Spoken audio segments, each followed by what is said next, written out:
All right, welcome back to ABA Exam Review and the continuation of our RBT Exam Practice series, where we're going through another set of questions together and breaking them down. If you're new to the channel, welcome. If you're returning, welcome back. Please like and subscribe. Check out btexamreview.com for all of our study materials, including our combo pack and practice exams. As always, when you pass, let us know so we can include you in the Sunday shout out. Work hard, study hard. Let's get going. Gene works with two other behavior technicians on a single client. Gene works Mondays while the other technicians work the other 4 days of the week. What should Gene do before each of his sessions? Now, this question is specifically asking about the task list item, preparing for session or preparing to take data collection. Preparation is your number one priority when going to session, and you need to be prepared before session begins, meaning once you get to session, you are already ready to start working. That's a big part of being a RBT. Your primary job is implementation and data collection.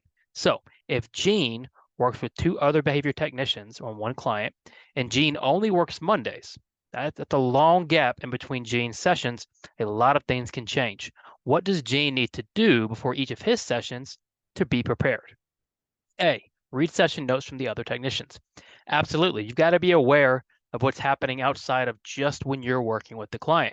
A lot can change week to week, especially if you're working with kids. And so Gene needs to be fully aware of what's going on outside of his sessions. New behaviors, new skills, changes in parents' behavior, anything that could affect his session, Gene should be aware of. So he absolutely needs to read session notes from other technicians. B, contact his supervisor with any questions he may have. Yes, communication with your supervisor promptly is key. It's part of our ethical code. It's part of our task list. Any questions Gene has need to be answered before session, not when you get there and then you're ready to begin working with the client. Those questions must be known prior to session beginning.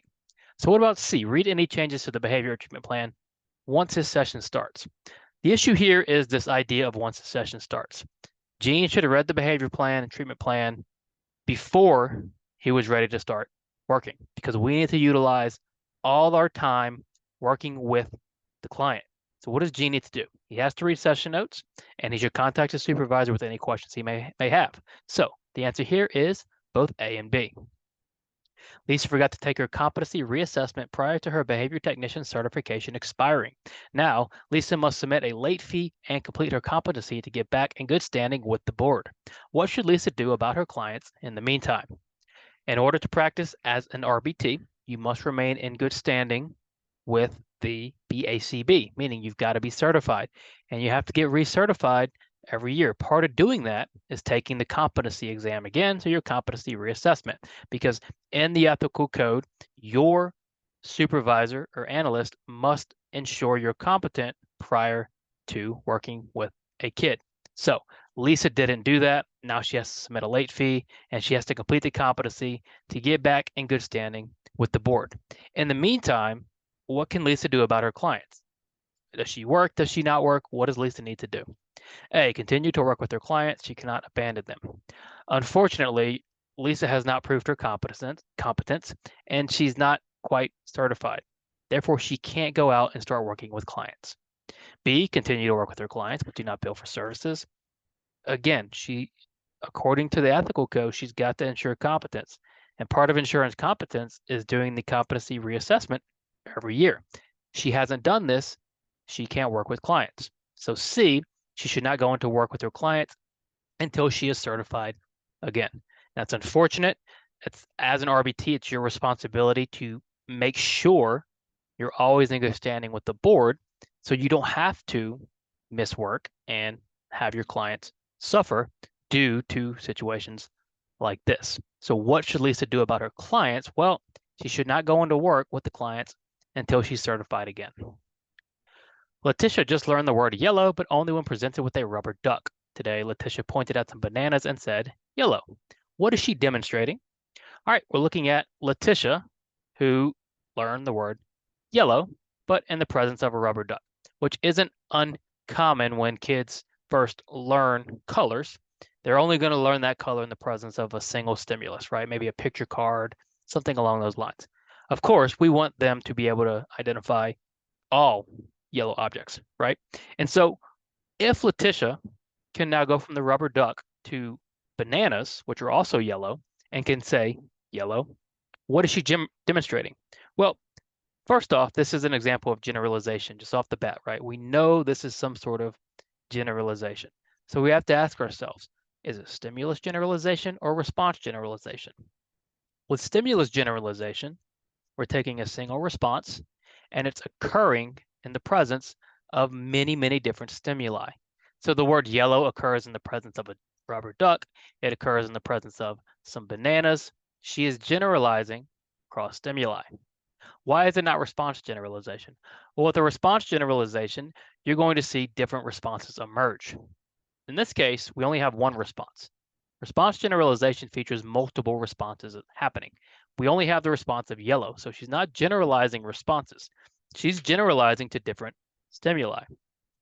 It's not maintenance, because maintenance implies we taught Letitia this and then stopped teaching it. There's no indication we taught Letitia to point at bananas and say yellow. And then overgeneralization. Overgeneralization occurs when the behavior happens too much or at an inappropriate time, which isn't happening here. Yellow is happening at the right time. It's appropriate. There's nothing wrong with yellow. So what is Letitia demonstrating? A, stimulus generalization. You're a behavior technician working with a client who can be difficult. The behavior plan calls for a differential reinforcement of other behaviors, intervention with a target behavior of hair pulling. Today, when the client pulled your hair, you took away one token which stopped the hair pulling for the rest of the day. Have you done anything wrong? This is a more difficult question. It's a ethical question, even though it doesn't seem like it at first. Let's break it down. You're a behavior technician working with the client who can be difficult. You're supposed to be implementing a DRO, differential reinforcement of other behaviors, for hair pulling. However, today when the client pulled your hair, you decided you're going to take away one token, which actually stopped the hair pulling.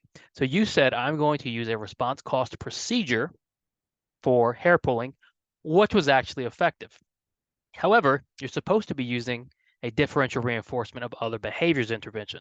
So what you actually did was you implemented your own punishment procedure in lieu of this differential reinforcement procedure. Have you done anything wrong? Is this a problem? A, no, you were able to decrease the problem behavior in an acceptable way. Now, you might have for that day decreased the problem behavior, but you should not replace one, as a technician, you shouldn't replace any interventions, but you certainly should not replace a reinforcement intervention with a punishment intervention. That is unethical. So A is incorrect. B, yes, you cannot implement a punishment procedure without prior permission from your supervisor. This is the answer you're looking for. You can't take it upon yourself to implement this punishment procedure without prior permission. You need permission to implement any procedure, but especially punishment. You're supposed to be doing a differential reinforcement procedure. You can't just switch to punishment without any approval from the supervisor. C, yes, you should not use a response cost procedure for this type of behavior. Well, that might not be necessarily true. Response cost might be effective. It's not your call to make, especially in this situation. And then D, no, you did not harm the client with the intervention. Although that might also be true, it doesn't make it ethical. It's just a good thing you didn't harm them. But you can't take it upon yourself to start using this punishment procedure without permission. So have you done anything wrong? Yes, you cannot implement a punishment procedure without prior permission from your supervisor.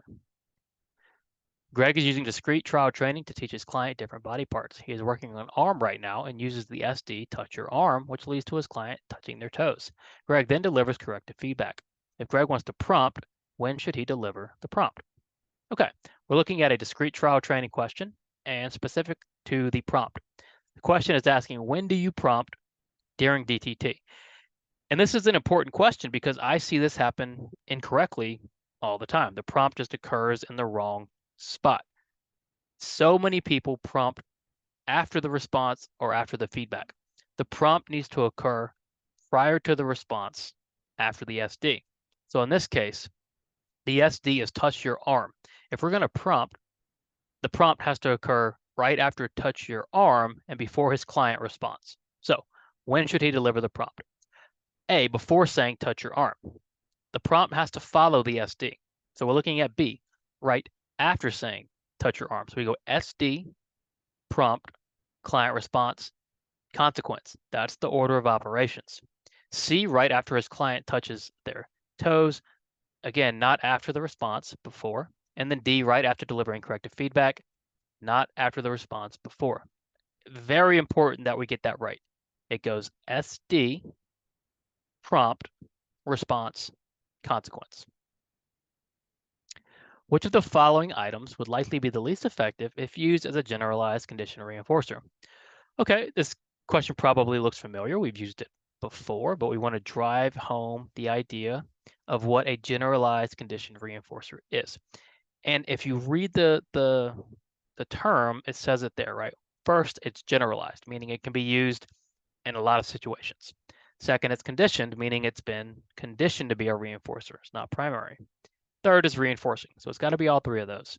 Now, what items would not be effective as a generalized condition reinforcer? And the key there is to think about this idea of generalization. We want a reinforcer that can be used in a lot of situations, easy to carry, easy to deliver. So we want to avoid items that might not always be available or might be cumbersome, anything like that. So A, social praise and attention. Social praise and attention are excellent generalized condition reinforcers. They're always available, very easy to use. GCR for a social praise and attention as a GCR is excellent, totally fine. What about B, tokens? Tokens are probably one of the more common types of generalized condition reinforcers. Again, easy to carry around, easy to use. Tokens, very common generalized condition reinforcer.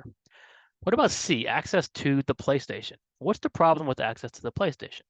Well, the problem is you might not always have access to the PlayStation. Maybe you're not near it. Maybe you're at the restaurant, at the store. Maybe it's not work. There's a million reasons why they might not have access. If you can't reliably have that reinforcer, it's not a great generalized conditioned one. And then money. Money, of course, is one of the strongest reinforcers there is. It can generalize to a million different behaviors, right? It just money's good in almost all situations once the value is conditioned, right? So of these items, which is least effective? Access to the PlayStation. And then 96, what is the technical term for the final target behavior in a shaping procedure? So with a shaping procedure, what are we doing?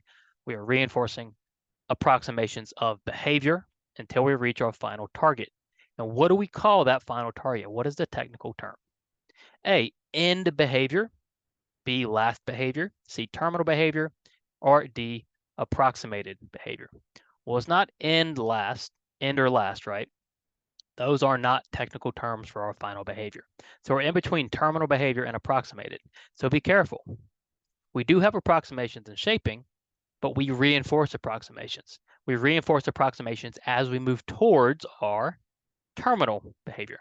The terminal behavior is the final target behavior in a shaping procedure. So what is the technical term? C, terminal behavior. As always, thank you for watching for ABA Exam Review and our RBT Exam Practice Series. Make sure you subscribe for all of our updates. Let us know when you pass your exam so we can include you in the Sunday shout out. As always, work hard, study hard. See you soon.